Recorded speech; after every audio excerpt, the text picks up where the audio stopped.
In the heart of Somalia, under a vast star-dusted sky, a fire crackled, its flames dancing and casting long shadows across the faces of the village men.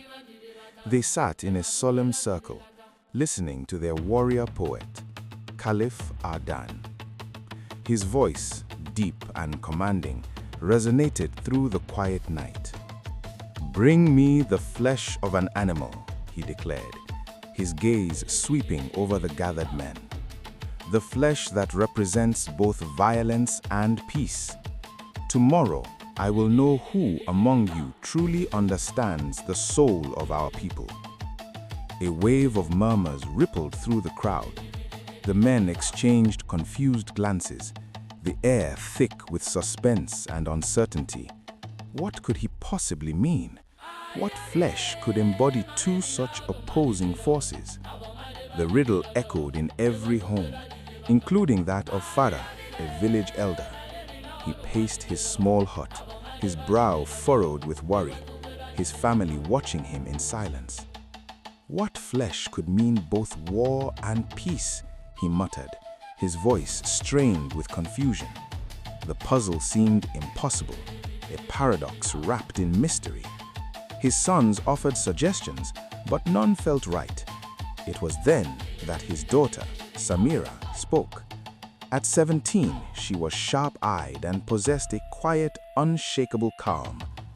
"Father," she said softly, her voice a gentle counterpoint to his agitation, "take the skinny goat. From it, only take the throat. That is the answer." Farah stopped pacing.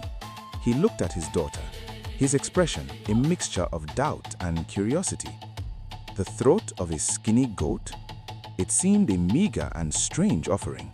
Could she be right? Later that night, the sound of a blade being sharpened cut through the silence in Farah's home. The skinny goat bleated softly in the corner, unaware of its fate. Farah's hands were steady, but his mind was a storm of indecision. Samira watched him, her resolve unwavering. She saw the conflict in his eyes and spoke again, her words measured and clear. "The throat is where hunger lives, father," she explained. "Greed begins there. Violence is born from it. A single word spoken from the throat can start a war, but another can bring peace." Her logic was simple, yet profound. Farah hesitated for a moment longer. Then, with a swift motion, he slaughtered the goat. He held the small, warm throat in his hand, a tremor running through him. He was putting his faith and his reputation in his daughter's wisdom. As the first light of dawn painted the sky, the men of the village began their procession. They marched toward the village square, each carrying their offering for Caliph. Heavy slabs of meat were proudly displayed, camel haunches, cow ribs, thick sheep legs. These were symbols of strength, of wealth, of the hunt. At the very end of the line trailed Farah. He clutched the small, almost insignificant goat's throat, feeling the weight of the other men's gazes. His steps faltered. Compared to their impressive offerings, his felt foolish, paltry. He felt a growing sense of shame and regret, his heart heavy with the fear that he had made a terrible mistake. He was an old man, respected, and now he was walking to meet the great Caliph with nothing but a goat's throat. The sun was high when the men lined up before Caliph Adan in the village square. One by one, they stepped forward, presenting their offerings with a flourish. A man with a massive camel leg declared, "This animal carries our burdens in peace, but is a formidable force in battle." Caliph inspected each piece of meat, his expression unchanging, unimpressed. He saw the obvious interpretations, the surface-level answers. Finally, it was Farah's turn. Last in line, he stepped forward nervously, his hands trembling as he held out the small throat. Caliph's eyes, sharp as a hawk's, narrowed. "Old man," he asked, his voice low and dangerous, "why do you bring me this scrawny throat? Is this a joke?" The crowd began to whisper. their curiosity piqued by the bizarre offering. Farah bowed his head, the weight of the moment pressing down on him. He couldn't claim the idea as his own. "It was not my idea, great Caliph," he confessed, his voice barely a whisper. My daughter told me to bring it." A collective gasp went through the crowd. A girl, a young woman had devised this answer? Caliph's stern expression melted away, replaced by a gleam of intense curiosity. He leaned forward, his eyes fixed on Farah. "Fetch her," he commanded, his voice ringing with authority. "Fetch this daughter of yours. I must hear her mind for myself." The order was clear. The focus had shifted from the old man to the young woman who had sent him. The walk home was filled with a tense, angry silence. Farah muttered under his breath, his frustration boiling over. "Why did I listen to her? Foolishness! She has shamed me in front of everyone." He imagined the mockery, the whispers that would follow him now. Beside him, Samira walked with her head held high, her expression calm and her steps steady. She did not respond to her father's anxious tirade.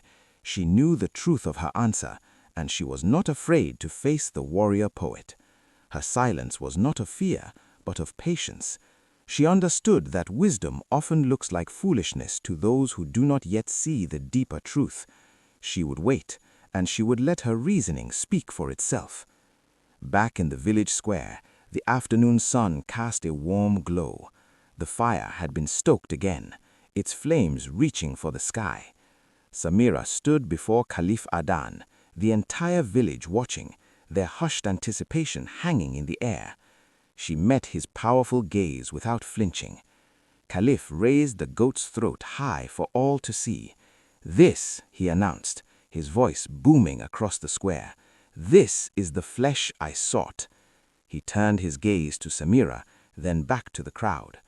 The throat speaks of greed, the endless hunger that drives men to fight, to destroy, to spill blood. From the throat comes the war cry, but from the same throat, he continued, his voice softening, come the words of peace, the songs of our people, the wisdom that teaches restraint. This girl understood that. A murmur of awe spread through the crowd as they finally grasped the profound symbolism. Caliph Adan stepped down from his seat and walked closer to Samira. He stood before her not as a powerful leader examining a subject, but as a wise elder recognizing a kindred spirit. "You," he said, his voice filled with respect, "are one of the most intellectual souls in our community. Your wisdom shines brighter than any warrior's blade."